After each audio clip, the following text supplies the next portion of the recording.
चमेलीको फूल बैजन्य रुमाल सुबिन भट्टराई अनि महानायक हमालको यो पुस्तक जुन चाहिँ युगदेखि युगसम्म जीवन सिनेमा र समाज राज्य समाजसँग यज्ञस भन्ने यो बुक दुईवटा बुक एकैपटक किनेको छु। यो दुईवटा बुकको फरक फरक विशेषता छ। यसले तपाईलाई प्रेमसँग विशेष गरी सुबिन भट्टराईले जुन तरिकाले आफ्ना शब्दहरू कोर्ने गर्नुभएको छ त्यसमा एकदम गहिरो ठाउँसम्म पुर्याउने यो किताबले प्रयास गर्छ। किनभने तपाईले पढ्नु भएको छैन भने एकपटक यो चमेलीको फूल बैजन्य रुमाल यो सुबिन भट्टराईका अन्य कृतिहरू अन्य बुकहरू जस्तै त्योभन्दा अझै इन्ट्रेस्टिङ लागिरहेको छ। मैले यो सुरुको दुईवटा च्याप्टर मात्रै पढ्न भ्याएको छु, तर यसले एकदमै धेरै तपाईले एकपटक यो बुक पढ्न थाल्नुभयो भने सम्भवतः यो बुक पढिसकेर मात्रै छोड्नुहुन्छ। तर यो मैले अनबक्सिङ गरेर दुईवटा च्याप्टर पढिसकेको छु भने यो महानायक हमालको बुक अनबक्सिङ गर्न बाँकी रहेछ। तपाईँ यो देख्न सक्नुहुन्छ, अनबक्सिङ गर्न बाँकी छ। मैले यो दुईवटा बुक एकै दिन किनेको अनि यो दुईवटा बुकमा सबभन्दा पहिला कुन चाहिँ पढौँ त भन्दै गर्दाखेरि मैले डिसाइड सुबिन भट्टराईको पहिला पढ्ने डिसाइड किन गरेँ भने यो बुक कम्प्यारेटिभली सानो पनि छ पहिलो कुरा, र दोस्रो कुरा के छ भने यसमा प्रेम छ। यसमा सुबिन भट्टराईको एउटा डेप्थ एउटा फिलिङ्स छ। उनले हरेक बुकमा राख्ने जस्तै गरेर राखेको फिलिङ्स छ, त्यो कुरा छ। यसलाई पढ्दाखेरि सरसर्ती एकचोटि सरर पढिसकेपछि अन्त्यसम्म पुगिसकेपछि यसको किस्सा खत्तम हुन्छ।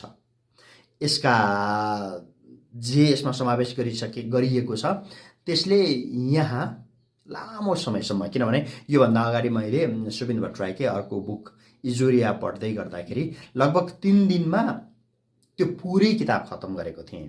पुरै किताब पढिसकेको थिएँ, तर त्यसको असर 3 महिनासम्म बाँकी रहेको थियो। त्यसकारणले यसमा त्यही नै छ भन्ने लागेर मैले यो पहिला खोलेँ। अनि अर्को कुरा, यो अनबक्सिङ किन गरेको छैन भने यो पढिसकेपछि यो पढ्नु छ मलाई। अनि यो पढ्दै गर्दा यसको विशेषता के छ भने यसभित्र एउटा प्रेमलाई मात्रै बगाइएको छैन। मैले जहाँसम्म यो बुकको बारेमा सुनेको छु, पढेको छैन, किनभने यो बुक पढ्न मैले बाँकी छ।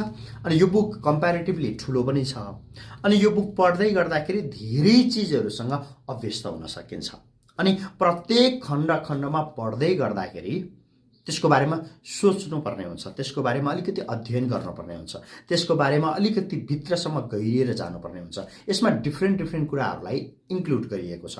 यहाँ प्रेम छ, सिनेमा छ, एउटा जीवन छ, जीवनभित्रका भोगाइहरू छन्, जीवनभित्रका प्रत्येक ती चिजहरू छन् जसले तपाईँलाई रुन पनि बाध्य गराउँछ, खुलेर हाँस्न पनि एउटा त्यो अवस्थासम्म पनि पुर्याउँछ, अनि कहिले मजाले गम्भीर भएर सोच्न पनि बाध्य गराउँछ।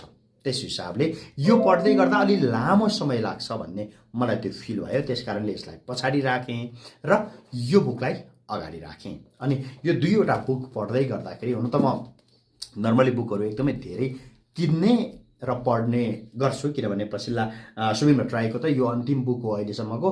प्रत्येक बुक, कथाकी पात्रदेखि लिएर आजसम्म प्रत्येक बुक मैले पढिसकेको छु भने महानायक हमालको व्यक्तिगत जीवनसँग पनि त्यत्तिकै दिलचस्पी, त्यत्तिकै चासो राख्ने र उनका प्रत्येक जस्तो क्रियाकलापहरू विशेष गरी व्यक्तित्वले छुने भएको कारणले गर्दाखेरि महानायक हमालको बुक यो दिन रिलिज हुन्छ भन्ने पनि थाहा थियो, अथवा विमोचन हुन्छ भन्ने पनि थाहा थियो। त्यो दिन जाने प्रयासमा पनि थिएँ, तर सम्भवतः केही कुराहरूले गर्दाखेरि रोकियो, जान पाइएन। त्यसपछि यो दुईवटा बुकहरू, दुईटै बुकको विमोचन डेट पनि थाहा थियो, तर जान पाइएन। अनि बजारमा आउने बित्तिकै दुईवटै बुक लिएको छु। पढ्नु भएको छैन भने राज्य समाजलाई, सिनेमालाई, सिनेमाभित्रका प्रत्येक अवयवहरूलाई जान्नु छ भने यो बुक तपाईँले पढ्नैपर्छ।